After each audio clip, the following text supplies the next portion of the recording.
बिहार के deputy CM Tejashwi Yadav ने शुक्रवार को विधानसभा में खड़े होकर ये कह दिया कि तमिलनाडु में बिहारियों के साथ कुछ गलत नहीं हुआ है।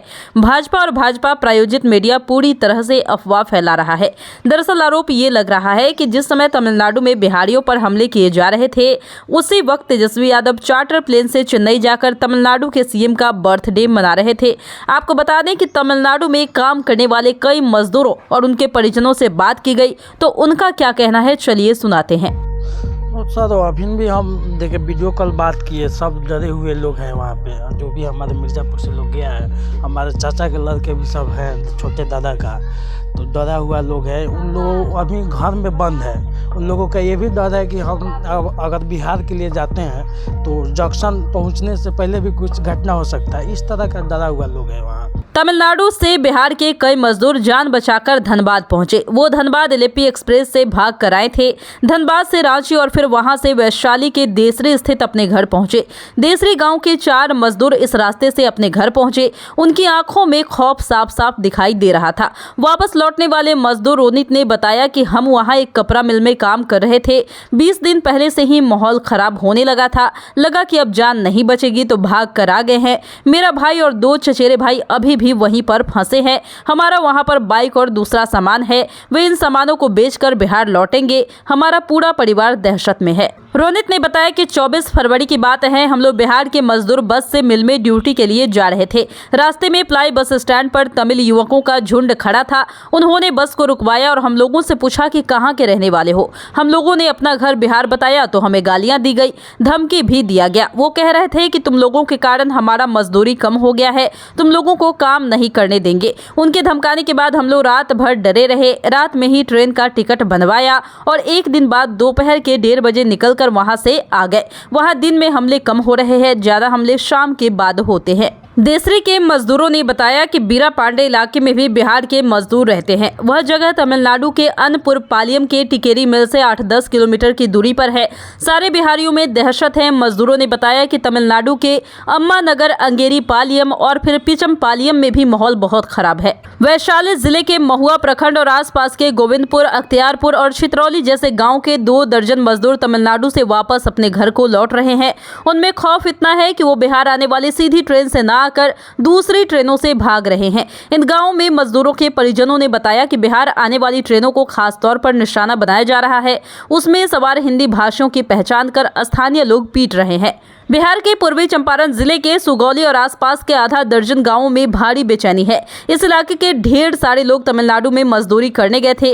तमिलनाडु में मौजूद कई लोगों के मोबाइल फोन बंद है। सुगौली के बगल के निमोई, साथ ही बिलाइट, साथ ही बिशुनपुरवा जैसे गाँवों के साथ इसी प्रखंड के कैथवलिया, भवानीपुर, गोड़ीगावा जैसे गाँवों के लोग बड़ी संख्या में तमिलनाडु के मिलों में काम करते हैं। जब से वहाँ हिंसा की खबर आई है, तब से घर के लोग लगातार संपर्क करने की कोशिश कर रहे हैं, पर ज्यादातर लोगों से संपर्क ही नहीं हो पा रहा।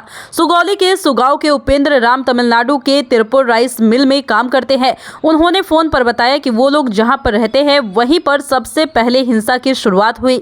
हर रोज बिहारियों को पीटा जा रहा है। उपेंद्र राम ने बताया कि कोई भी मजदूर डर से मिल से बाहर नहीं निकल रहा है। मिल मालिक ने खाने पीने का सामान दिया है, लेकिन अगर बाहर निकले तो फिर जान खतरे में है। उपेंद्र राम ने बताया कि वो लोग दिन में अपना मोबाइल बंद रखते हैं। डर लगता है कि हमलावर मोबाइल के सहारे वहां तक पहुंच न जाए। किसी को घर में बात करनी होती है तो देर रात कॉल कर रहे होते हैं। और तमिलनाडु के जोलाब, नामकल, कांगियन, मदुरई और सेलम जैसी जगहों पर बड़ी संख्या में बिहारी मजदूर डर से कैद है। तमिलनाडु कमाने गए मजदूरों के परिजनों ने रो रो कर वहां का हाल बताया। सुगौली और आसपास के गांवों की प्रभा देवी, कौशल्या देवी, रजनी देवी, सालो देवी जैसी महिलाओं ने बताया कि उनके पति और पुत्र तमिलनाडु में कमाने गए हैं। अब उन्हें फोन कर रहे हैं, लेकिन उनसे संपर्क नहीं हो पा रहा है। मोबाइल बंद मिल रहा है। कौशल्या देवी का बेटा तमिलनाडु में है। उन्होंने बताया कि बेटे को फोन किया, 2-3 बार घंटी बजी, लेकिन फोन नहीं उठा। अब लगातार फोन बंद मिल रहा है। सुगौली के कई परिवारों ने प्रखंड कार्यालय जाकर अधिकारियों को ये जानकारी दी है कि उनके परिजन तमिलनाडु में फंस गए हैं। वीडियो तेज प्रताप त्यागी ने मीडिया के समक्ष स्वीकार किया कि कई लोगों ने गुहार लगाई है। बड़ी अधिकारियों को मामले की जानकारी दी जा रही है ताकि वहां से लोगों को सुरक्षित वापस लाया जा सके। नवादा के कवाकोल के सोखो देवरा गांव के कई युवक तमिलनाडु में फंसे हुए हैं। उन्होंने फोन पर बताया कि हालत बहुत खराब है, वो घर से बाहर नहीं निकल पा रहे हैं। उनके कई साथियों को पीटा जा चुका है। तमिलनाडु में बड़े पैमाने पर बिहार के लोग फुटपाथ पर दुकानें लगाते हैं। सारे लोगों ने दुकानें बंद कर दी है। कुछ फैक्ट्री में मजदूर चोरी छिपे काम कर रहे हैं क्योंकि फैक्ट्री मालिक चाहते हैं कि उनके यहाँ काम हो। वो फैक्ट्री में ही खाना और रहने का इंतजाम कर रहे हैं। दीक्षांत एडुटेक लाया है दीक्षांत सी लर्निंग ऐप। बने दीक्षांत का चैनल पार्टनर और अर्न करें लाखों रुपए प्रति महीने। चैनल पार्टनर बनने के लिए विजिट करें www.dikshans.com। दीक्षांत एडुटेक लाया है दीक्षांत डिजिटल क्लास। दीक्षांत डिजिटल क्लास का उपयोग कर छात्र बना सकते हैं पढ़ाई को बेहद आसान और मजेदार।